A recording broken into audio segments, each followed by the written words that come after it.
Hello and welcome back to Bombchu News. My name is Andron, and I'll be covering news that I found interesting today.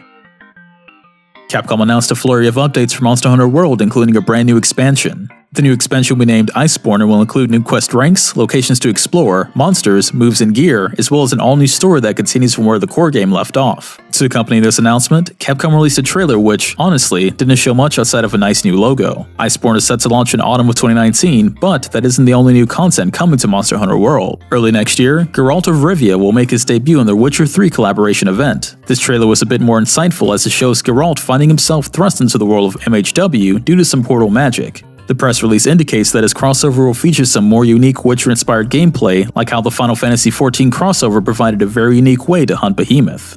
It seems there aren't many limits to what MHW is willing to include, and Geralt was a surprise for me. If you haven't tried out Monster Hunter World yet, it is currently available for Xbox One, PS4, and PC. Stardew Valley will finally get multiplayer on the Switch this Wednesday, December 12th. After what feels like forever since the announcement and release of the Switch port, fans were still eagerly awaiting a way to play co-op on the hybrid system. As a comparison, we covered the announcement of Stardew Valley Multiplayer for the Switch way back in February of last year. Almost 2 years later, the wait is finally over as the Switch update adds support for 4-player co-op online or local multiplayer by connecting multiple Switches together. Chucklefish's post didn't mention if a Nintendo Switch Online membership will be needed for the online co-op, but I imagine whatever the cost of entry is, fans eagerly waiting on this update to hit the Switch will happily pay for it. To close out this announcement post, Concerned Ape teased that once the Switch update comes out, the studio will have even more to share very soon. The Nintendo Switch will be the first console to receive the Stardew Valley Multiplayer update, but developers noted that they have set a high priority to include both the PS4 and Xbox One in the near future. South Korea has made boosting video game accounts illegal.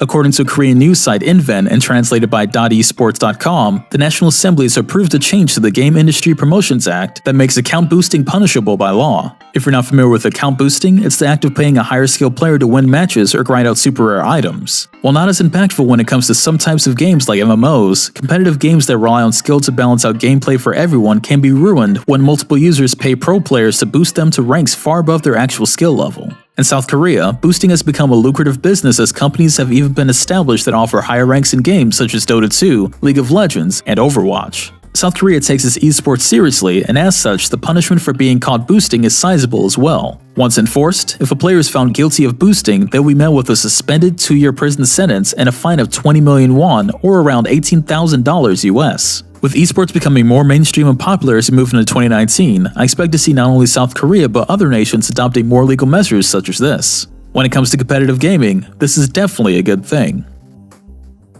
Well, that's all the news I found interesting today. Feel free to share any awesome gaming news you may have missed in the comments below, and I'll see you guys next time.